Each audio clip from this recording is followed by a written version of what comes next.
कर्नाटक में टीपू सुल्तान पर सियासत, महिमा मंडन पर बीजेपी की तिरछी नजर। दक्षिणी राज्य कर्नाटक में टीपू सुल्तान का जिन्न एक बार फिर बाहर आ गया है। एक बार फिर सियासत गर्मा गई है। एक बार फिर कर्नाटक में टीपू सुल्तान को लेकर पक्ष और विपक्ष आमने सामने हैं। दरअसल कर्नाटक सरकार ने स्कूली सिलेबस से टीपू सुल्तान का कद छोटा करने का फैसला किया है। फैसले के तहत टीपू सुल्तान के महिमा मंडन समेत कुछ और संवेदनशील चैप्टर्स को हटाया जाएगा। यह फैसला राज्य सरकार की रोहित चक्रतीर्थ की अध्यक्षता वाली पाठ्यपुस्तक समीक्षा समिति से रिपोर्ट मिलने के बाद लिया गया। रोहित चक्रतीर्थ ने अपनी रिपोर्ट में कहा है, टीपू को मैसूर हुली यानी मैसूर टाइगर कहा जाता है, लेकिन किसी को नहीं पता कि 18वीं सदी के मैसूर के शासक को यह उपाधि किसने और किस संदर्भ में दी।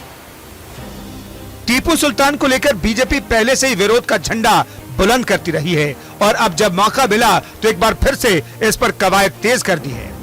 कर्नाटक के प्राथमिक और माध्यमिक शिक्षा मंत्री बीसी नागेश ने कहा है कि कमेटी ने राज्य की किताबों में और खास तौर से टीपू सुल्तान से जुड़ी चीजों में संशोधन की सिफारिश की है।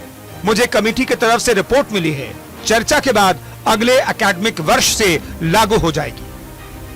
टीपू सुल्तान को लेकर बीजेपी का स्टैंड शुरू से ही क्लियर रहा है। यही वजह है कि एक बार फिर कर्नाटक में यह मुद्दा गरमाया हुआ है। तो बीजेपी नेता साफ साफ कह रहे हैं कि टीपू सुल्तान को ग्लोरीफाई नहीं किया जाना चाहिए। हिजाब के बाद कर्नाटक में अब टीपू सुल्तान विवाद जोर पकड़ रहा है। इसी को लेकर कर्नाटक के पूर्व मुख्यमंत्री एचडी कुमारस्वामी ने बीजेपी सरकार पर सांप्रदायिक तनाव को बढ़ावा देने का आरोप लगाया। कुमारस्वामी ने कहा है कि हर दिन वे एक समुदाय को नाराज करने के लिए एक मुद्दा उठा रहे हैं। यह एक अच्छा कदम नहीं है। भविष्य में इस राज्य में खून खराबा होगा और इसका शिकार आम जनता होगी। टीपू सुल्तान पर सियासत कोई नई बात नहीं है, बल्कि हर साल उनकी जयंती के वक्त यह मुद्दा एक्टिव हो जाता है। ऐसे में अब सवाल उठता है कि इतिहास की किताब में जिन्हें मैसूर का शेर बताया जाता है, बीजेपी को उस टीपू सुल्तान से इतना परहेज क्यों है। तो आइए आपको बताते हैं कि इसके पीछे बीजेपी का तर्क क्या है। बीजेपी के मुताबिक टीपू सुल्तान ने अपने शासन का प्रयोग हिंदुओं का धर्मांतरण कराने के लिए किया। मंदिरों को तोड़ा, ईसाइयों के गिरजाघरों पर भी हमला बोला, युद्ध में बंदी हिंदुओं और हिंदू महिलाओं के साथ बदसलूकी की। बीजेपी का अपना तर्क है तो विरोधियों का अपना। वहीं लेखिका क्रेग ब्रिटलबैंक ने अपनी किताब Tiger the life of Tipu Sultan में लिखती हैं, अगर आपको टीपू का दूसरे धर्म के प्रति लगाव समझना है तो उसे ऐसे समझिए कि उन्हें बाघ से लगाव था, जिसकी हिंदू धर्म में काफी मान्यता है। वे इसे शक्ति का प्रतीक मानते थे। शिवाजी बाघ की खाल पर बैठते थे और खाल ओढ़ते भी थे। टीपू ने केरल में 67 जमीनें दी थी, जिन पर मस्जिद और मंदिर दोनों बनाए गए। रंगनाथ मंदिर पर सिल्वर टीपू के आदेश पर ही लगाया गया था। उस मंदिर पर हाथी की प्रतिमाएं भी लगवाई गई। ऐसे में आइए आपको बताते हैं कि टीपू सुल्तान कौन थे। मैसूर के सुल्तान हैदर अली के सबसे छोटे बेटे थे। उनका जन्म 20 नवंबर 1750 को हुआ था।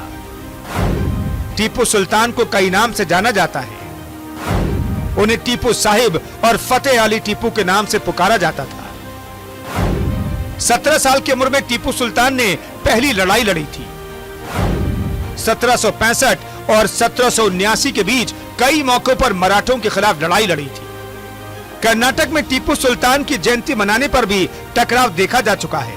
2015 में सिद्धरमैया के नेतृत्व वाली कांग्रेस सरकार ने 10 नवंबर को टीपू जयंती मनाने की शुरुआत की थी। इस सालाना समारोह का बीजेपी ने मुखर विरोध किया था। हालांकि एचडी कुमारस्वामी के नेतृत्व वाली कांग्रेस जेडीएस गठबंधन सरकार ने भी इस आयोजन को बरकरार रखा।